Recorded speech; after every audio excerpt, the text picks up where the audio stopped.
have a question about the Sufis. What is meant by tasawwuf, and how did this originate in Islam, and what is the difference between tasawwuf and true Islam? In fact, tasawwuf is common to all religions. It's not just an Islamic innovation, and it's something which is born out of some reactions against over rigidity of the custodian of a faith. This over rigidity and more emphasis on the form rather than the spirit of a religion always gives birth to Sufism, as it is called in Islam, or crypticism, as it is called in other religions, or movements like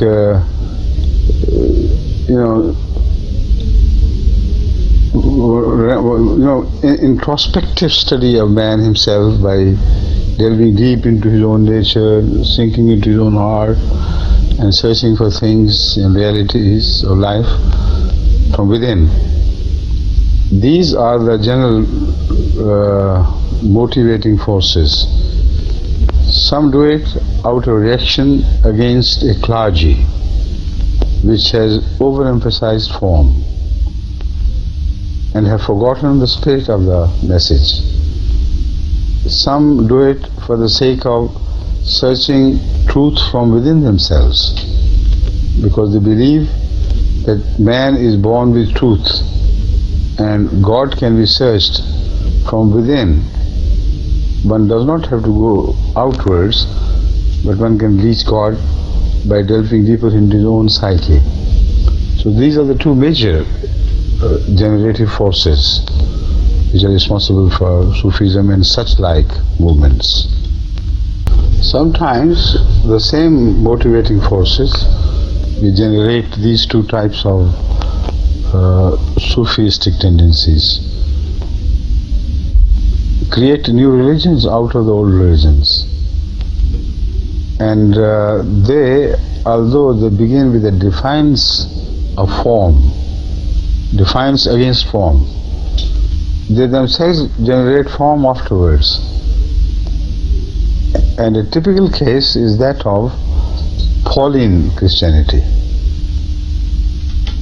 Christianity, which was born with Pauline philosophy, is certainly not the Christianity of Jesus Christ, because all his disciples who were trained and brought up by him, they were of the view that Jesus was a man created by God. None of them believed in Trinity. There's not the slightest evidence.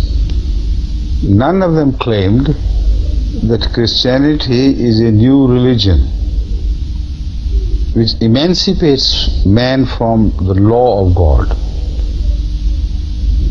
So herein lies the key to the understanding of Pauline philosophy. St. Paul understood Christianity to be a reaction against Judaism, and reaction in the wrong sense as understood by him, where Jesus criticized those who overemphasize form, like at the end of every decadent religion.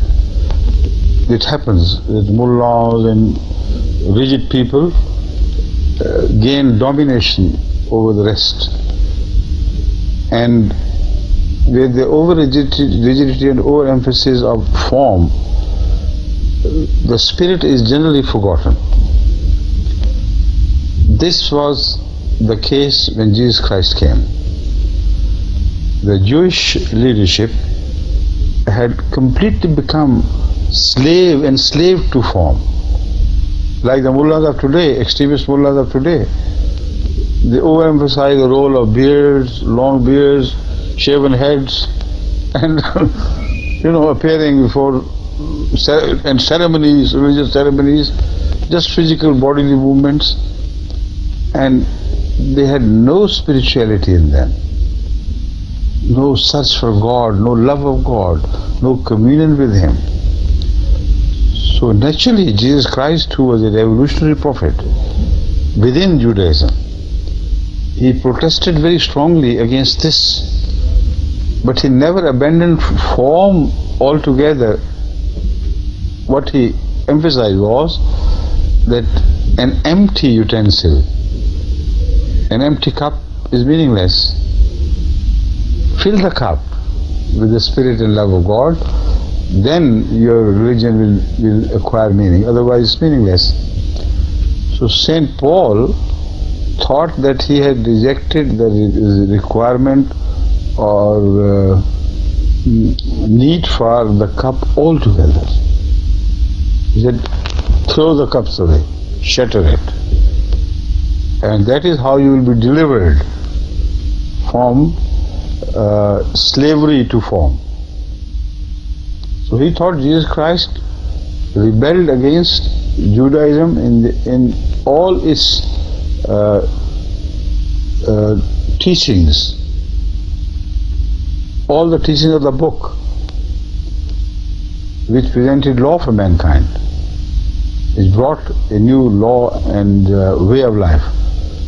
He said, just love of God is quite sufficient. Love of Jesus Christ, love it is which is important, not the way you exercise, you practice a faith. So sometimes it is not a cryptic movement which is born out of reaction against overmuch mechanized form of religion. Sometimes new religions are born which have no roots in divine teachings. After this translation, I'll return to Sufism once again. Right. In Islam, Sufism began as a reaction to overmuch emphasis on form after some centuries, not immediately after Rasulullah. Although the Sufis claim that Sufism began with Hazrat Ali radhiyallahu anhu, but it is just a claim. There is no truth, no foundation in that.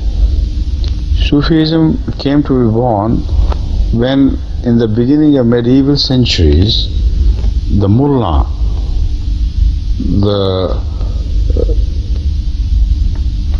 clergy which learned the jurisprudence of Islam as far as the law of Sharia goes, and overmuch emphasized the following of jurisprudence, the form. And many a time it happened that the leaders of these four jurisprudence sects born on the basis of jurisprudence, that is Hazrat Imam Malik, Imam Ahmad bin Hanbal, Hazrat Imam Hanifa, Imam Shafi,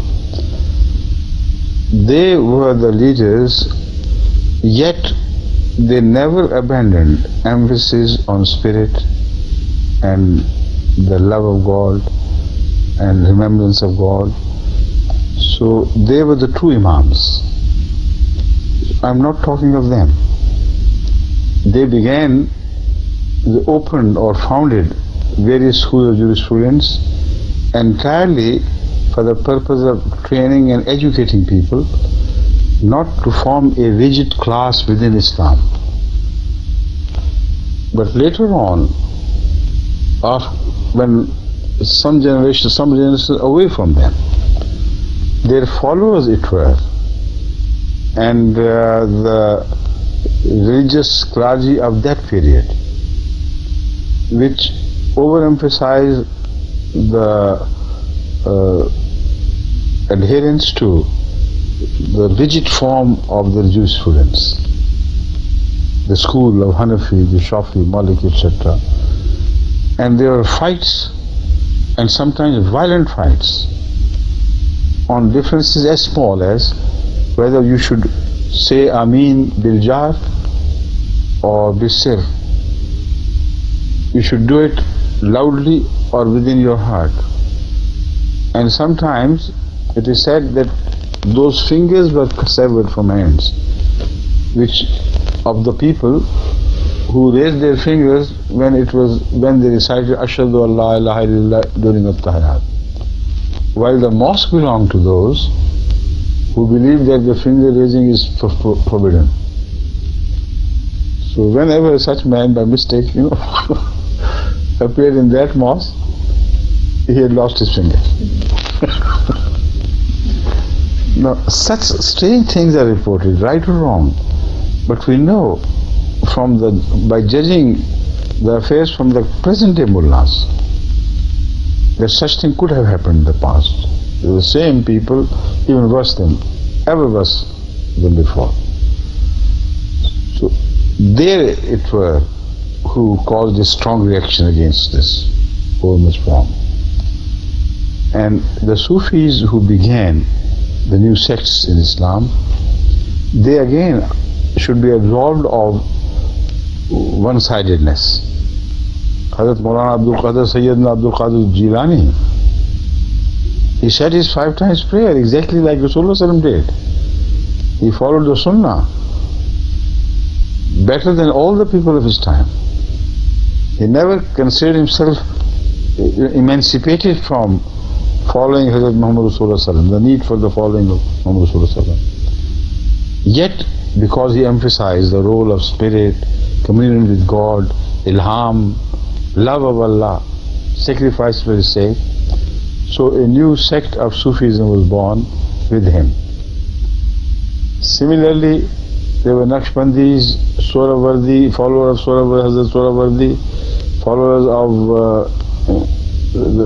Chishti. इनके पूरे नाम हैं? Anyway, these are the 4 sects who were founded by different great, not only lovers of God, but also scholarly people who followed the injunctions of Islam, not in spirit alone, but also to the letter.